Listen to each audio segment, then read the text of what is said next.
जोहार, नमस्कार। मैं धरती हूँ। सृष्टि की संपूर्ण रचना को एक माँ की तरह मैंने संभाल रखा है अपनी गोद में। मुझे सुख और आनंद मिलता है जब कुछ हाथ मुझे सुरक्षा देते हैं, मुझे संभालते हैं। लेकिन आज मैं आपसे अपना सुख नहीं, दुख बांट रही हूँ। मेरा दुख है, अंग्रेजों ने बाहरी लोगों को हमारे जंगलों में बसाकर हमारी संपदा को लूटने का काम किया है। उन्होंने यहाँ हमारे शोषण की बुनियाद रखी और इमारतें बनाई। उनकी बनाई हुई ये इमारत, जिसे उन्होंने नाम दिया रांची जेल, मेरी अस्मिता, मेरी पहचान, मेरे अस्तित्व के लिए लड़ने वाले योद्धा भगवान बिरसा मुंडा को बेड़ियां डालकर, अपराधी बनाकर यहाँ इस जेल में डाल दिया गया।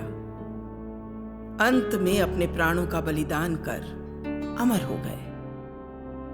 यहाँ मैंने अपनी गोद में अपने लाल, अपने सपूतों का साहस देखा, उनके आंसू देखे, उनकी पीड़ा देखी, और इस दुख ने मुझे ये भी ज्ञान दिया कि इंसान अपने लालच, अपनी भूख से कितना नुकसान, कितना विनाश कर सकता है।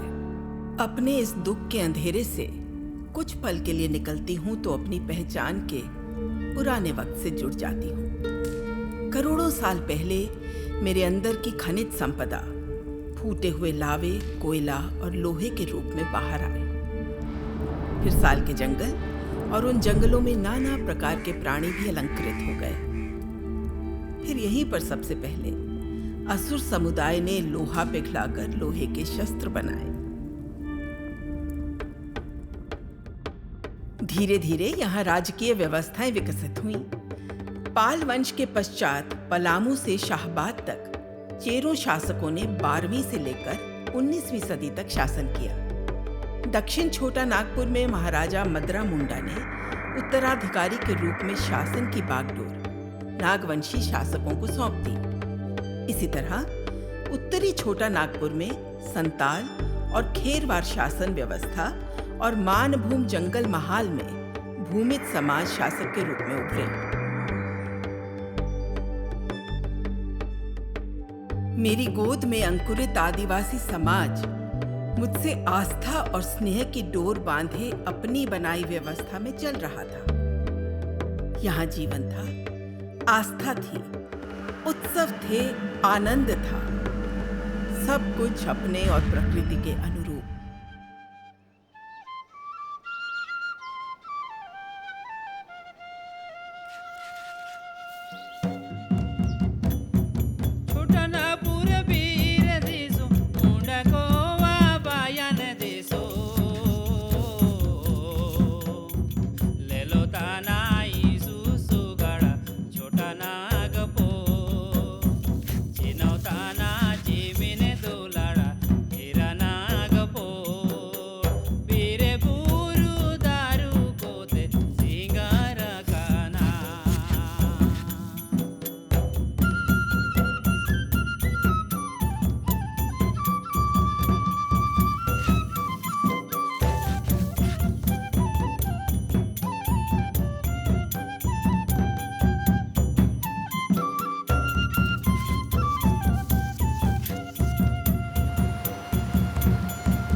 तभी समय चक्र घूमा और हिंदुस्तान के इतिहास की किताब में एक नए पन्ने की रचना शुरू हुई। और हमारे आंगन में अंग्रेज ग्रहण बनकर उतरे। सन 17वीं सदी की शुरुआत के दौरान ईस्ट इंडिया कंपनी की शक्ल में व्यापार के लिए आए अंग्रेजों ने अपनी सेना और सरकार बनाकर बंगाल पर कब्जा किया। फिर उनकी नजर प्राकृतिक संपदाओं से भरे छोटा नागपुर पर पड़ी। इन संपदाओं से जुड़ा था यहाँ का आदिवासी समाज।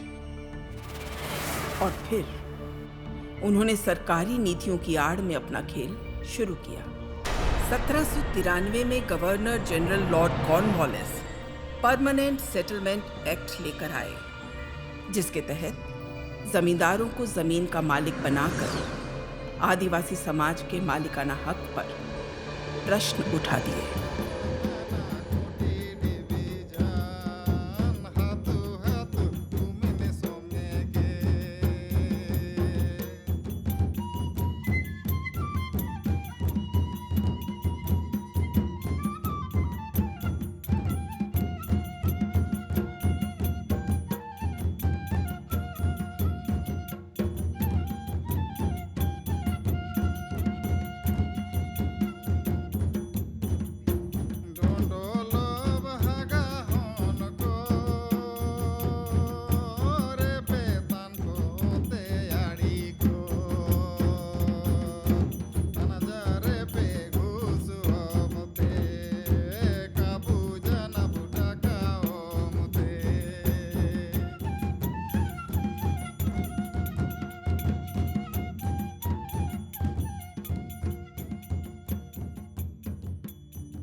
सन 1832 से लेकर 1914 के दौर के आंदोलनों में समाज की पीड़ा और प्रतिरोध के स्वर एक साथ गूंजे, जिन्हें दबाने के लिए अंग्रेजों ने अपनी पूरी ताकत झोंक दी। लोगों को यातनाएं देने के लिए पुलिस चौकियां बनवा दी।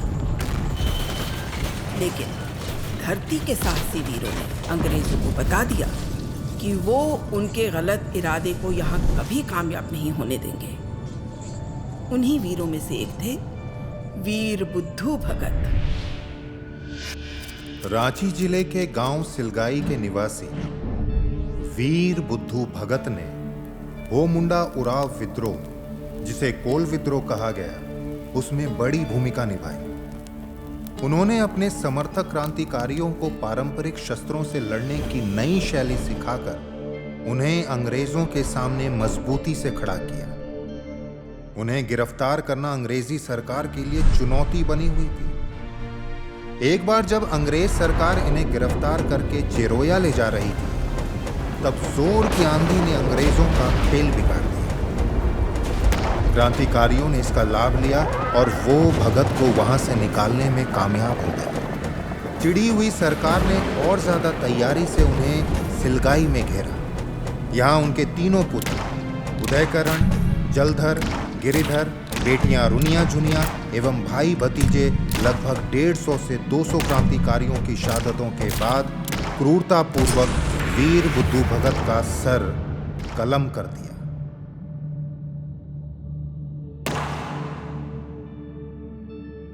अंग्रेजों के अत्याचार के खिलाफ आदिवासी समाज का उबाल बढ़ रहा था। इन्हीं दिनों क्रांति की धारा में एक नाम और जुड़ा, गंगा नारायण सिंह। इन्होंने भूमिज समाज को संगठित करके अत्याचारी सरकार को अपनी धरती से उखाड़ने का बीड़ा उठाया। गहरी समझ, साहस और कुशल रणनीति के बल पर गंगा नारायण सिंह ने सरकार को यह एहसास दिला दिया कि समाज अपनी धरती, अपने स्वाभिमान की लड़ाई में मर भी सकता है और मार भी सकता है। गंगा नारायण का प्रभाव बढ़ रहा था और दूसरे समाज के लोग भी इस धारा से जुड़ने लगे थे। बस अंग्रेजों ने इस नाम को पूरी तरह से मिटाने की ठान ली। देश का दुर्भाग्य कि उस समय कुछ सरकारी नुमाइंदों के अलावा हमारे शासक जमींदार भी अपने सुख और लालच के लिए अंग्रेजों के घुटनों पर बैठकर उनका साथ दे रहे थे। ठाकुर चेतन सिंह ने अंग्रेजों के इशारे पर षड्यंत्र रच के गंगा नारायण की हत्या कर दी और शहीद गंगा नारायण का सर काटकर कप्तान विल्किंसन के पास भेजा। इस प्रकार अपनी धरती की लड़ाई लड़ते हुए एक और योद्धा गंगा नारायण सिंह शहीद हो गए।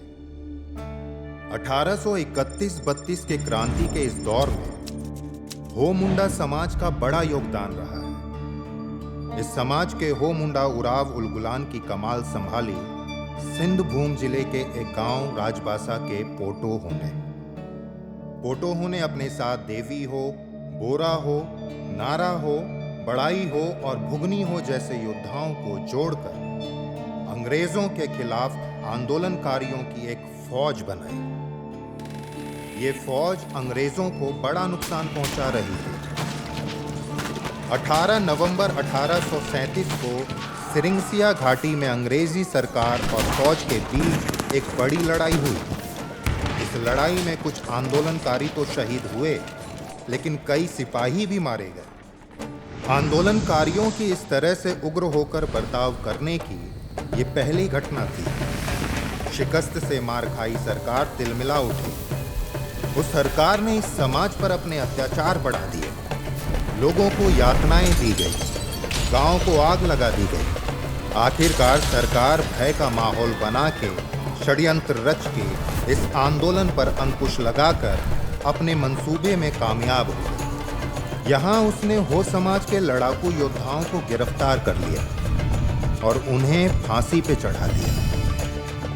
पोटोहो, बड़ाई हो और नारा हो को 1 जनवरी 1838 को जगन्नाथपुर में और बोरा हो और पांडुआ हो को 2 जनवरी 1838 को सिरंसिया घाटी में फांसी दे दी गई। सरकार यही नहीं रुकी, उसने ऐसे ही कई हो वीरों पर झूठे अपराध लगाकर उन्हें जेल में डाल दिया। इन वीरों का त्याग और बलिदान एक और मशाल बन गए सरदारी आंदोलन और बिरसा के उलगुलान का। सरकार को घुटने टेकने पड़े। उसने अपनी नीतियों में बदलाव करके इनकी मांग को मंजूरी देते हुए विल्किंसन एक्ट की नींव रखी। तेलंगा खड़िया, एक ऐसा नाम जिसने कुछ ही समय में अंग्रेजी हुकूमत को हिलाने में बड़ी भागीदारी निभाई, जिसने अंग्रेजों के दमनकारी प्रणाली के विरोध में अपने आंदोलन को बढ़ाने के लिए खुद की एक प्रणाली जूरी पंचायत बनाई। यानी वो सवेरे किसी मैदान में युवाओं को एकत्रित करते, सरना का सफेद झंडा गाड़ा जाता, फिर पूजा की जाती, उसके बाद युद्ध अभ्यास किया जाता। अंत में बैठकर समाज की सारी समस्याओं के समाधान पर चर्चा होती। इसके बाद अंग्रेजों ने उन्हें जेल में डालकर समाज का शोषण और बढ़ा दिया। अपमान और आक्रोश से भरे तेलंगा खड़िया जेल से निकलने के बाद अपने आंदोलन को और मजबूत करने में लग गए, जिसके प्रभाव से भयभीत अंग्रेजों ने उन्हें मौत दे दी और अपने एक सरपरस्त बोधन सिंह से उन्हें गोली मरवा दी। धरती की लड़ाई के अनुष्ठान में 4 भाइयों एवं उनके 2 बहनों के नाम उभरे, सिद्धू कानू, चांद भैरव एवं फूलो झालो। अपने संथाली समाज को संगठित करने के लिए इन्होंने साल के पेड़ की टहनियों को अपने समाज में बांटकर लड़ाई से जुड़ने का निमंत्रण देकर 10,000 संथालियों को संगठित किया। मन में आक्रोश लिए अपने शस्त्रों और साहस के साथ इस समाज ने अंग्रेजों को मजबूत टक्कर दी। संथाल हुल के नाम से जाना जाने वाला यह आंदोलन इतना उग्र और प्रभावशाली था कि आंदोलनकारियों को नियंत्रित करने के लिए सरकार को सेना बुलानी पड़ी। 16 जुलाई 1855 तीर-पैंती का युद्ध क्रांति की लड़ाई में महाआंदोलन के नाम से दर्ज हुआ। सच्चाई और जीवन के मूल अधिकारों के लिए हाथों में तीर, तलवार, टांगी, ढेलफांस जैसे साधारण हथियार लिए आंदोलनकारी मेजर बरोज के आधुनिक हथियारों से सजी सेना पर भारी थे। यहां भी अंग्रेजों को मुंह की खानी पड़ी। अंग्रेज इस चोट से उबरे ही थे कि 21 जुलाई 1855 को वीरभूम के युद्ध में लेफ्टिनेंट टोलमेन की बड़ी सेना को भी संथाल समाज ने घुटने टेकने पर मजबूर कर दिया। इन्होंने हुकूमत से जुड़े लोगों और ठिकानों को लक्ष्य बनाया, नील के कारखाने जलाए, राजमहल गिराए और अंततः लड़ाई को मजबूती देते हुए दोनों शहीद हो गए। नतीजन अत्याधुनिक हथियारों से सजी ब्रिटिश सेना की अपराजेयता का मिथक टूटा एवं 1857 की क्रांति संभव हुई। सन 1857 में जली क्रांति की मशाल से प्रभावित होकर पलामू इलाके के दो और भाइयों नीलांबर और पीतांबर ने भोगतास, चेरोस और खरवार समुदाय को इकट्ठा किया। वो ब्रिटिश सरकार के 4 प्रमुख केंद्रों डाल्टनगंज, लेस्लीगंज, चैनपुर और बाहपुरू में से एक केंद्र पर कब्जा करने का लक्ष्य रखा। इन्होंने अपने बहादुरी के जब ऐसे करतब दिखाए तो हुकूमत की बंदूकों के मुकाबले में इनके हाथों की तलवारें भारी पड़ी और एक दिन ये दोनों भाई लड़ते हुए शहीद हो गए। क्रांति की मशाल आंदोलनकारियों के एक हाथ से दूसरे हाथ में बढ़ रही थी। फिर ये मशाल थामी संथाल समाज के भागीरथ मांझी ने। भागीरथ मांझी को संथाल समाज ने ईश्वर के दूत और अपने राजा के रूप में स्वीकारा। भागीरथ मांझी ने समाज से आस्था की डोर बांधते हुए उसे एक सूत्र, एक ईश्वर से जोड़कर उन्हें अपनी धरती की रक्षा के लिए जीवन को समर्पित करने की प्रेरणा दी। भागीरथ मांझी के बढ़ रहे प्रभाव को देखते हुए सरकार ने उन्हें गिरफ्तार करके जेल भेज दिया और एक दिन भागीरथ मांझी ने भी अपने जीवन को न्यौछावर करके क्रांति की इस लड़ाई में महत्वपूर्ण योगदान दिया। उनके इस आंदोलन को उनके शिष्यों ने आगे बढ़ाने का काम किया। गुरु रघुनाथ भुइया के मार्गदर्शन में समाज की लड़ाई को आगे बढ़ाने वाले सिंहभूमि जिले के मामा भांजे दिवा और किसुन थे। सरकार तो समाज पर ज्यादती कर ही रही थी। हमारे कुछ प्रशासक भी ज्यादतियों में सरकार का साथ दे रहे थे। सिंहभूमि के भासक राजा विक्रम सिंह भी उन्हीं में से एक थे। सूखे की मार झेल रहे संथाल समाज ने अंग्रेजी सरकार से मदद की गुहार लगाई, जिसे सरकार ने न सिर्फ अनसुना किया, उल्टा उन्हीं पर अतिरिक्त सरकारी करों का बोझ डाल दिया। इसके बाद दिवा और किसुन ने अपने समाज को संगठित करके अंग्रेजों के खिलाफ लड़ाई का बिगुल बजा दिया और लड़ते हुए दोनों ने अपने जीवन को न्यौछावर कर दिया। गया मुंडा सरकारी आंदोलन में अगुवानी करने वाला एक बड़ा नाम। मेरे आंचल की सुरक्षा में अपने और अपने परिवार को समर्पित करने वाला एक महान योद्धा गया मुंडा। अंग्रेजों की नजर में चढ़ा एक और नाम, जिसने सरकार के गाड़े कई अनैतिक खूंटे उखाड़ दिए। सरकार ने गया मुंडा पर भी अपनी पकड़ बनाई। सिपाही उन्हें गिरफ्तार करने साइको पहुंचे, लेकिन वहां मौजूद गया मुंडा, सानरे और बाकी साथियों ने मिलकर उनके इस इरादे को नाकाम कर दिया और उनके 2 सिपाहियों को मार गिराया। इसके बाद डिप्टी कमिश्नर खुद गया मुंडा को गिरफ्तार करने पहुंचे, जिनका सामना करने के लिए घर के लोग, महिलाएं और बच्चे बाहर आ गए और सबने मिलकर बड़ी मजबूती से अंग्रेज सिपाहियों का मुकाबला किया। और ये मुकाबला बहादुरी की एक मिसाल के तौर पर देखा गया। अपने समाज को अंग्रेजों के दिए हुए दुख और पीड़ा से मुक्ति दिलाने के लिए बिरसा नामक सूरज का उदय हुआ। शिक्षित बिरसा अपने समाज के मूल्यों के साथ साथ सरकार की नीतियों, युक्तियों और चालों की भी समझ रखते थे। उनको समझ आ गया था कि पीड़ा का हल अंग्रेजों और बाहरी लोगों को पूरी तरह से बाहर निकालकर और मुंडा राज स्थापित करके ही होगा।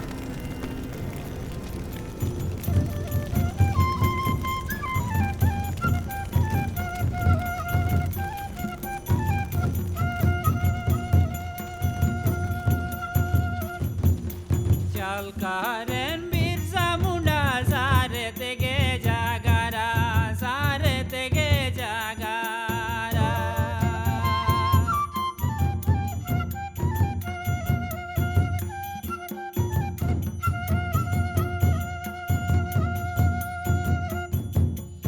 ote hasana genegi sare tege jagara sare tege jagara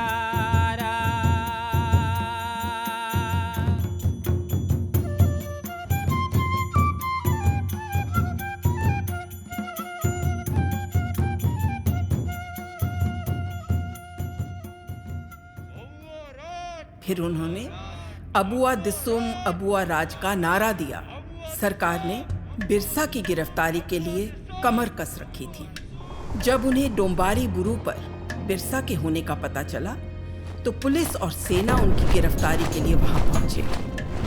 यहाँ भी बिरसा के अनुयायियों ने अपने साहस और पराक्रम के बल पर अंग्रेजों को शिकस्त दी। यहाँ तिलमिलाए सिपाहियों ने लाशें बिछा दी, फिर भी वो बिरसा को पाने में नाकाम रहे। फिर उन्होंने बीट और सर्च ऑपरेशन शुरू किया और बिरसा की गिरफ्तारी पर इनाम रखा। सरकार समाज को भय और यातनाएं देकर बिरसा तक पहुंचना चाहती थी और एक दिन वो अपने इस मंसूबे में कामयाब हो गई। एक भगवान, एक योद्धा के नाम के साथ अपराधी जोड़कर उन्हें जेल में डाल दिया। अंग्रेजों की इस हिमाकत से वो टूटे नहीं, बल्कि उनके अंदर से एक मजबूत बिरसा बाहर आए।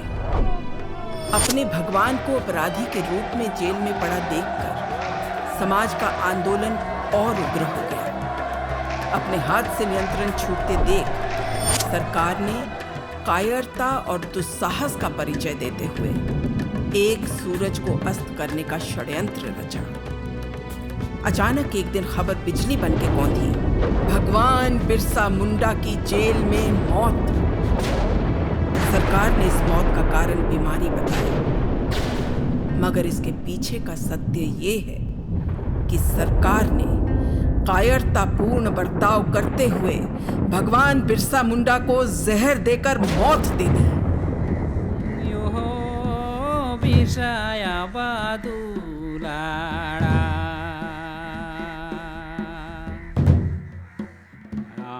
मालेले आदे के दे मां योते आसामेंते में दाड़े ने जाना यो आबा बिरसा दुलाड़ा आया मालेले आदे के दे मां।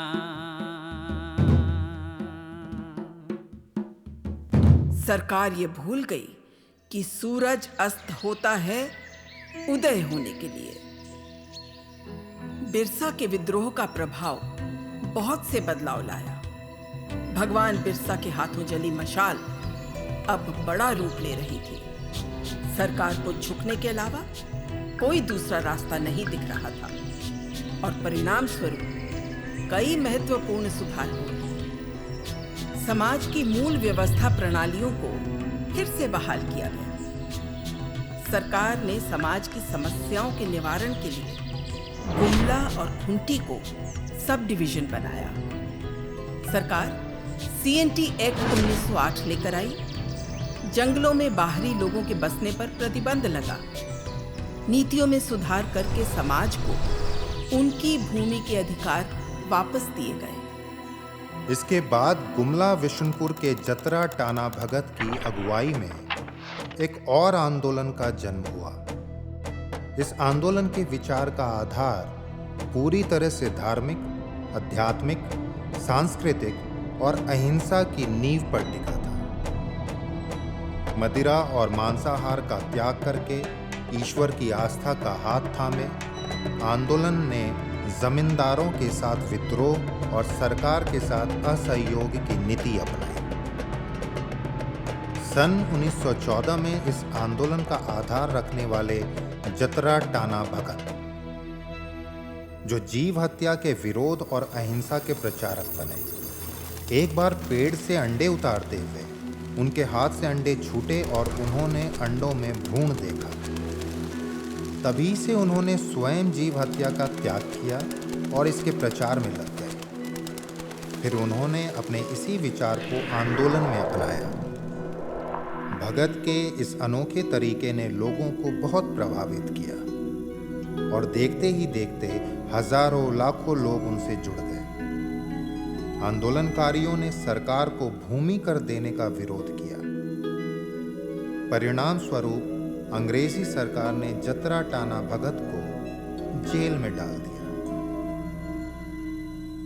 सन 1916 में जतरा टाना भगत के मृत्यु के पश्चात भी यह आंदोलन उनके शिष्यों के नेतृत्व में न केवल जारी रहा बल्कि जिसका प्रसार भी बहुत तेजी से हुआ। सन 1920 में टाना भगत आंदोलन का महात्मा गांधी और भारतीय राष्ट्रीय कांग्रेस के आंदोलन के साथ जुड़ाव हो गया। राष्ट्रीय धारा में शामिल होकर भारतीय स्वतंत्रता की लड़ाई में टाना भक्तों ने बड़ी भागीदारी निभाई और आखिरकार आंदोलन अपने तय किए परिणाम तक पहुंचा। अंग्रेजों को मुंह की खानी पड़ी और सन 1947 में उन्हें भारत छोड़कर जाना पड़ा। मेरे भीतर अपने जीवन को बलिदान करने वालों की ये गाथाएं नासूर बनकर पल रही हैं और मैं इस दुख को नियति मानकर जी रही थी। आज आपसे ये दुख बांटकर मन हल्का हो गया। भगवान बिरसा मुंडा के साथ सारे शहीदों के मेरे लिए समर्पण और त्याग ने मुझे गौरवान्वित तो किया ही है, साथ ही उनका जीवन समाज के लिए एक प्रेरणा बनकर उभरा है और दिलों में दिया बनकर रोशन है। ये भगवान बिरसा मुंडा के चमत्कारी व्यक्तित्व का प्रभाव था कि उनके चित्र को भारतीय संसद में सम्मान देकर स्थापित किया गया और इस तरह इतिहास में आदिवासी समाज के स्वर्णिम काल का आरंभ हुआ।